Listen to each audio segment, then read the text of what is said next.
एक ही बात करेंगे, वो है अरशद शीर साहब के हवाले से बात करेंगे। सहाफ़ी तंजीमों में ऐसी लीडरशिप मौजूद नहीं है। लीडर्स हमारे साथ खड़े हैं, आवाज़ उठाते हैं बिल्कुल, लेकिन मैं इनसे माजरत के साथ वो जुर्रत, वो बहादुरी मौजूद नहीं है।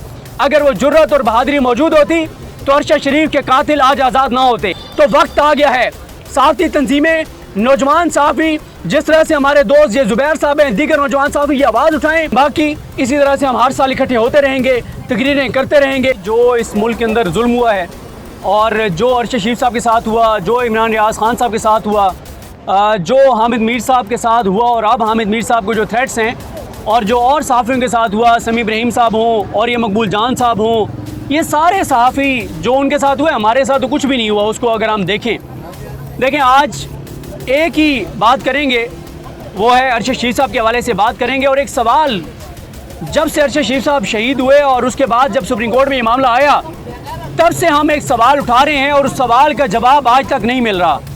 और वह सवाल ये है कि जब सुप्रीम कोर्ट ऑफ पाकिस्तान में केस चला और सुप्रीम कोर्ट के उस बेंच ने, उमरदा बंदियाल साहब जो जिस बेंच की सरबराही कर रहे थे, और उस बेंच में दो जजेस इजाज़ुल हसन साहब और मज़ाहिर अली अकबर नकवी साहब, वो एक ही सवाल कर रहे थे हुकूमत से और दफ्तर ख़ारजा से कि ये बताएं कि कीनिया अगर पाकिस्तान के साथ ताउन नहीं कर रहा तो क्या पाकिस्तान को, UN को, इंटरनेशनल ऑर्गेनाइजेशंस को, क्या उनको इन्वॉल्व नहीं करना चाहिए?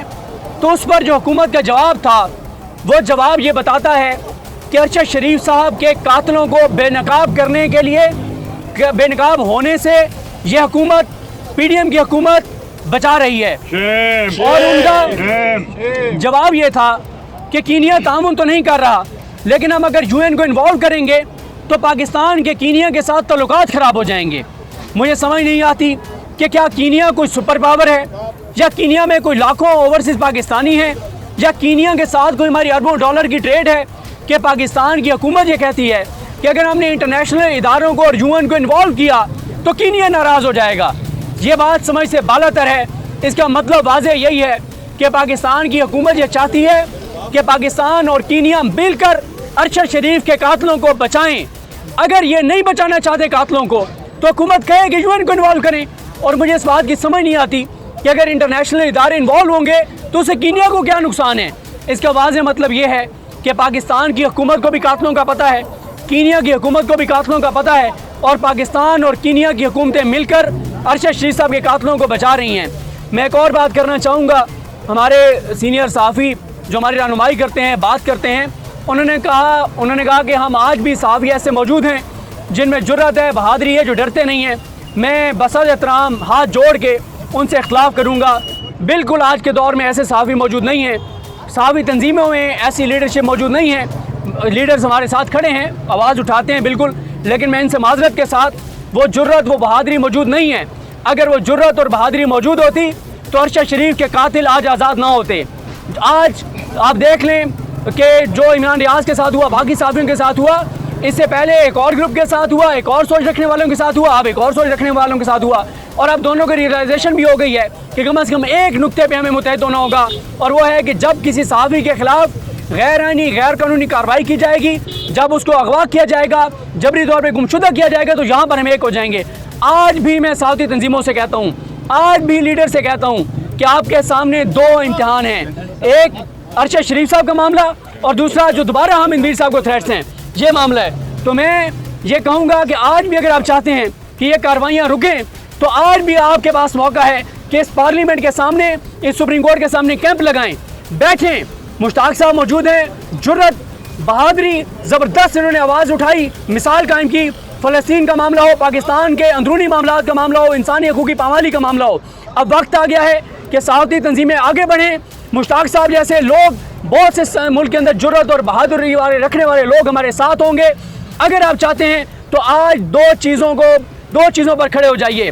पहला ये कि अरशद शरीफ साहब के कातलों की गिरफ्तारी, उसके लिए हामिद मीर साहब गए हाई कोर्ट, उसमें सहाफ़ी तंजीमें आए, सब उनके साथ खड़े हामिद मीर साहब के साथ। और दूसरा जो वो तो गए अरशद शरीफ साहब के मामले पे, दूसरा जो खबरें आ रही हैं कि हामिद मीर साहब को थ्रेट्स दोबारा इस पे खड़े हो जाएं। और तीसरा देखें, आखिरी बातें करूँगा, बात यह है कि हम ये समझते हैं कि हमने मरना सिर्फ उसी सूरत में है जब हम किसी ताकतवर के खिलाफ आवाज़ उठाएंगे तो हमें कत्ल कर दिया जाएगा।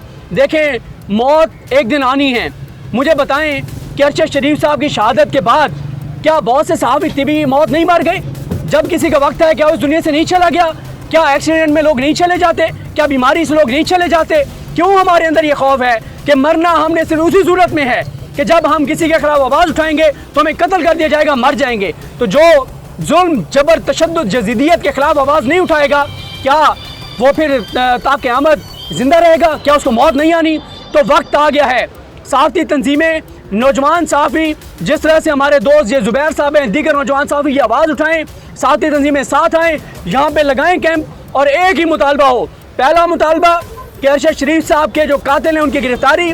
दूसरा मुतालबा कि हामिद मीर साहब, इमरान यास खान साहब, समी इब्राहिम साहब, जितने असद तूर साहब, जितने सहाफ़ी हैं उनको धमकियाँ देने वाले जो नामालूम अफराद हैं उनको गिरफ़्तार किया जाए, उनके खिलाफ कार्रवाई की जाए और सहाफ़ियों की तहफ़्फ़ुज़ के लिए इक़दाम किए जाएँ। मेरा ख्याल है कि वक्त आ गया है। बाकी इसी तरह से हम हर साल इकट्ठे होते रहेंगे, तकरीरें करते रहेंगे, बात करते रहेंगे। होना कुछ नहीं है जब तक सहाफ़ी मुतहद होकर सड़कों पर नहीं आएंगे और ये तहैया नहीं कर लेंगे कि मरना तो एक दिन है, तो आए हम ही कुर्बानी दे के चले जाएँ ताकि हमारे बाद शायद इस मुल्क के अंदर आइन और कानून की हुक्मरानी हो और दोबारा किसी और की जान जो है वो ना जाए। बहुत